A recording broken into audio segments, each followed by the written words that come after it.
This is Gary Atensi with CNTV, and today we're in Denver, Colorado. We are here with Cupid's Chronies. Since 2010, they've been providing a matchmaking service for those of us out here that want the real deal and are ready maybe for that first date. Let me ask you this, April. Let's begin a little bit about yourself. How does a girl like yourself from rural Minnesota find themselves in this type of industry?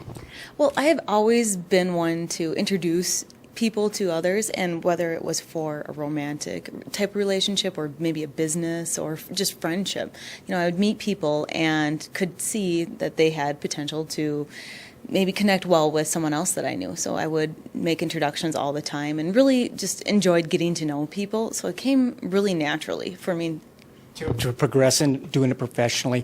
Let me ask you this. Obviously, we're sitting here at the beginning of February, which is rather fitting.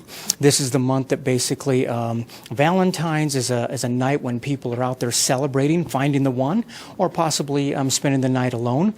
Why is it now in society, are we so busy that matchmaking is even more important today than it possibly was even 30 years ago? You are absolutely correct. Our clients are busy professionals that just don't have time for online dating, and they don't want to go to meet someone at a bar or something. And so, but they want to find that person, and a way to get it done, just like anything else, is working with someone to go out and do the work for them. For them, absolutely. I mean, obviously you're dealing with professionals, so therefore they turn to a professional.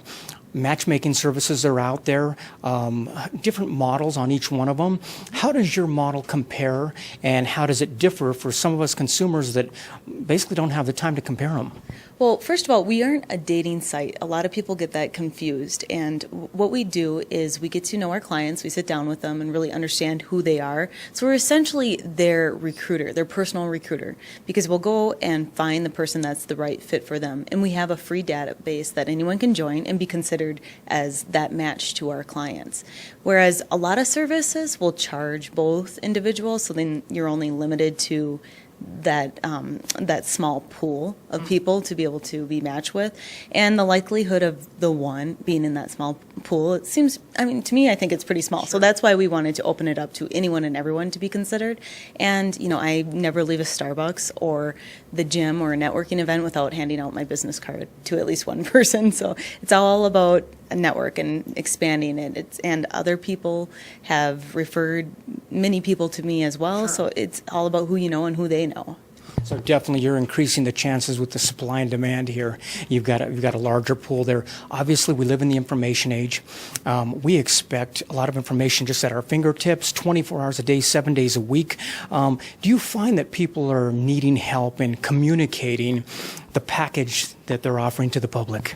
Well, that's a lot of it. And with online dating, people are just, they look at a photo and they think that's it. And yes, there's chemistry or not. Well, they're not even giving the person a chance, and they're not seeing how attractive that person is or isn't in real life. And that's why we meet with everybody in person to see exactly who they are. Because I've seen photos of people that look great, and then you meet them and not so much. Their personality, anyway, makes them not. Absolutely. And so obviously we're all looking for the successful female, or possibly looking for the millionaire next door. You don't have to be a millionaire to be a part of your program, but really you're offering a $1 million service, elite upscale for folks out there.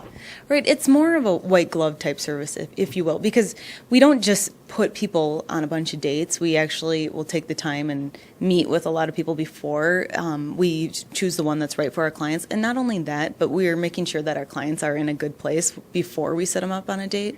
So I've taken clients from my first initial meeting straight over to the barber shop to get their haircut, and then shopping to get a new wardrobe.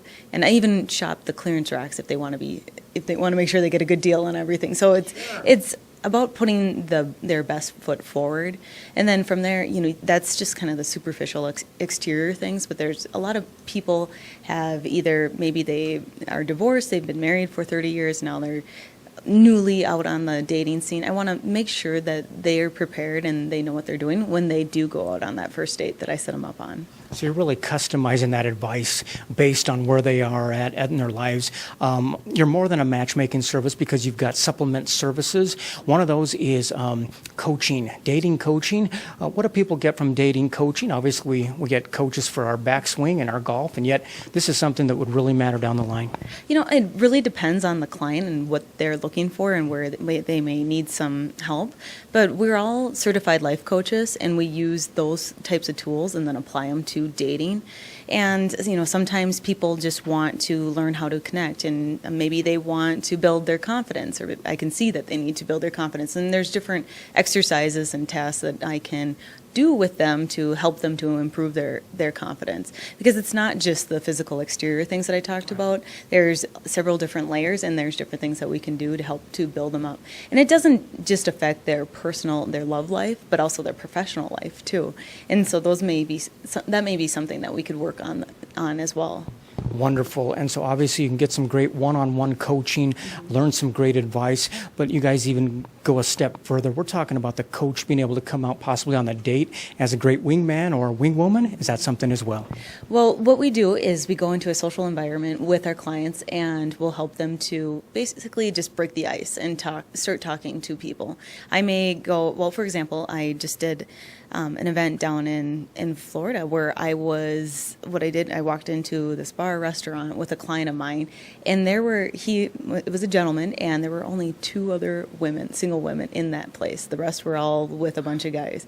So I had to kind of connect with them and introduce them to my client, and he actually got one of the girls' numbers, and he's still dating her today. So you're talking when you're out prospecting, you're basically helping them get in the mix, break the ice, if you will. The online profile has to be really important when it comes to this. Are you able to help them with the do's and don'ts? Because I imagine you've seen a quite array of everything. Yes, our goal is to help our clients get in a relationship. So some of them still want to do the online dating as well. And what we do is we can help to rewrite their profile, help them to get good photos, because everyone knows photos are extremely important. And I'll just make sure that they're writing their profile for the right type of audience. For example, women love to write novels in their profiles, whereas men don't like to read so much, or they won't, generally speaking. Yes. Anyway, so we'll try to help to customize their profile to the audience. And also with men, women will read the profile, so you want to make sure you have a good, catchy profile that's interesting, that is probably funny, and we can work with them, get to know who they are, and make that personality shine through on their profile. As well as, maybe we hook them up with a photographer. Sometimes I take their photos as well. It just depends. And then from there, it's how do you correspond when you're messaging back and forth, and making sure that you're getting that message right when you're talking to prospective dates. So you guys are making sure they don't overdo certain things or underdo certain things. At the same time, obviously this isn't a place for your collection of selfies, I would take it. And we're talking about professional quality images is something probably you're putting through. Well, not necessarily just professional type images, but yeah, there are definitely some tips that I could give people about what are good things to do in an online profile and with photos. And yes, there's definitely lots of examples of what not to do out there. You're just there to make sure we have our best foot forward and that there's no red flags that would possibly show otherwise. Precisely. We're a guide, we're a coach, a dating coach. Exactly. And, and it's not just when they're trying to connect with someone and get that date. It's also, okay, once they went on the date, how did it go? Getting feedback and helping them to follow up, and guiding them, because a lot of guys, they don't know what to say or what to do on a date. I shouldn't say just guys, it's women too, of course, but it's up to the man most of the time to pursue the woman. Yeah, right. And they have to know what to say and how to make that move. And it's not just with online dating. It's when they're in a social setting. How do they not just break the ice, but how do they move and progress from just a chit chat type conversation to figuring out if that person is single or not, and then also getting a date and going from there and trying to build that connection, because that is something that doesn't just happen naturally for people. It does take some work, and there are techniques to really build that connection and chemistry with someone and build your conversation skills as well. So you're talking about great advice that you're offering out there, as well as actually events. I mean, speed dating events and things like that. Is that what you're able to host as well in the cities? What we do is we partner with a nonprofit, and we'll host an event where people can come, make a donation to the nonprofit, and us matchmakers just run around and introduce people and keep it social. Serves two purposes. Wonderful. Viewers, take a look at the bottom of the screen right there. What you're going to see is their website. First of all, on the website, you can learn more about the company. Basically, you can also check out there some testimonials. You can see the online profiles there. If you'd like to sign up for a free online profile, you can do that as well. But if you'd like to be a member and actually basically make sure that you're putting your best foot forward, obviously contact them via email or possibly by the phone there as well. You can also see we're speaking with them here in Denver, but they've got other cities that they serve. Speaking of other cities and places, what about if you live in a rural area and basically you're looking to find some love? Well, that's one of the unique things about Cupid's Chronies is that we don't really have boundaries. Like, we can help people wherever they are, and we will help them to meet people on their own, but also we have connections and ways to find people and meet people. I mean, I've actually literally gone into, like, I've talked to the priest at different churches, or even the person at the grocery store, the gas station in these small towns. They know who's single in town, and sometimes you want to expand the reach, not just because everybody knows everybody in a small town. You want to go maybe somewhere a little bit bigger and expand our reach. But yeah, we actually have clients in Vail and in Aspen as well. So those are smaller cities, but there are plenty of singles there and looking for love as well. So there's no limits out there. That's wonderful. Obviously, we spoke about men looking for women, women for men, but we're talking about anybody looking for significant other. You're basically friendly to all walks of life. You're exactly right. We do serve the LGBT community as well. Well, Gary, it's really an easy process. Basically, all people need to do is they can go on the website and decide if they want to become a client or just join our database, and they fill out this simple form.